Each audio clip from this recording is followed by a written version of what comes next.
All right, let's go to these warnings overnight from Australia's top intelligence chief, Andrew Shearer, who says authoritarian regimes like China are exploiting Australia's preference for restraint and de-escalation. It was a stark address he gave to an Australia-Japan business conference in Perth, saying that our adversaries are exploiting our preference for restraint and de-escalation and leveraging coercion, cyber attacks, sabotage and disinformation to test us without triggering outright conflict. Here to discuss this and more, former Army Director General, Retired Brigadier Ian Langford. Well, give us your assessment here. I mean, you know this better than anybody else. Are we, walking through Lotus land, and potentially, other than kinetic warfare, are we already at war with China? And in the case of Europe, is Europe already at war with Russia?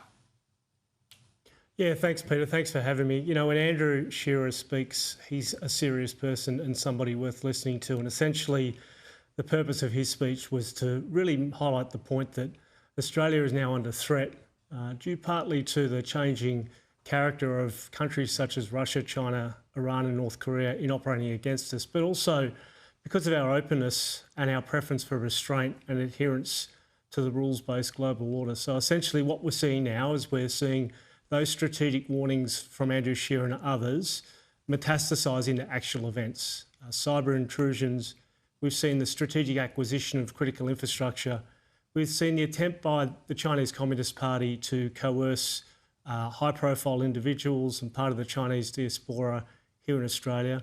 And we're really seeing an effort that epitomises the Chinese approach to military power, which is this notion of winning without fighting.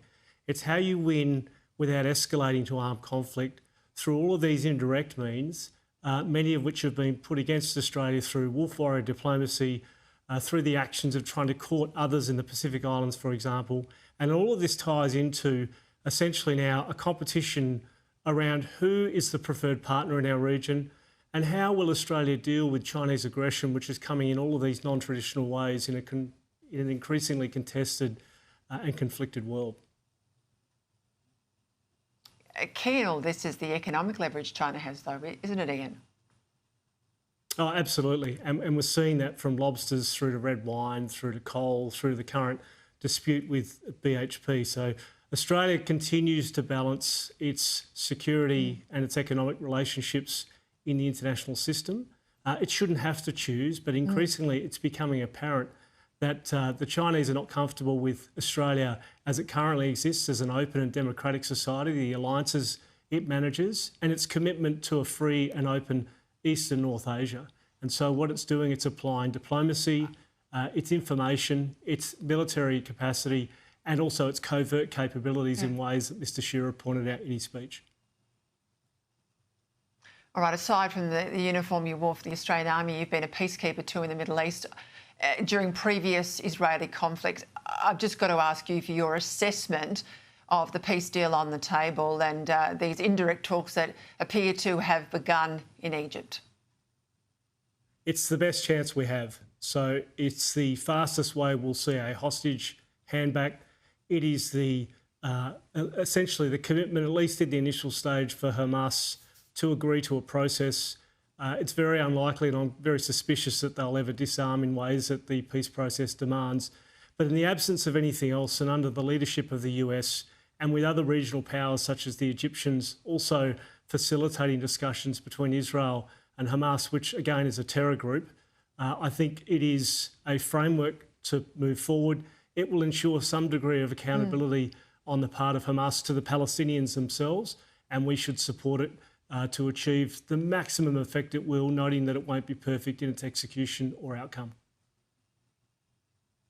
I mean, the real coup here is the number of Arab Muslim states who are signing up.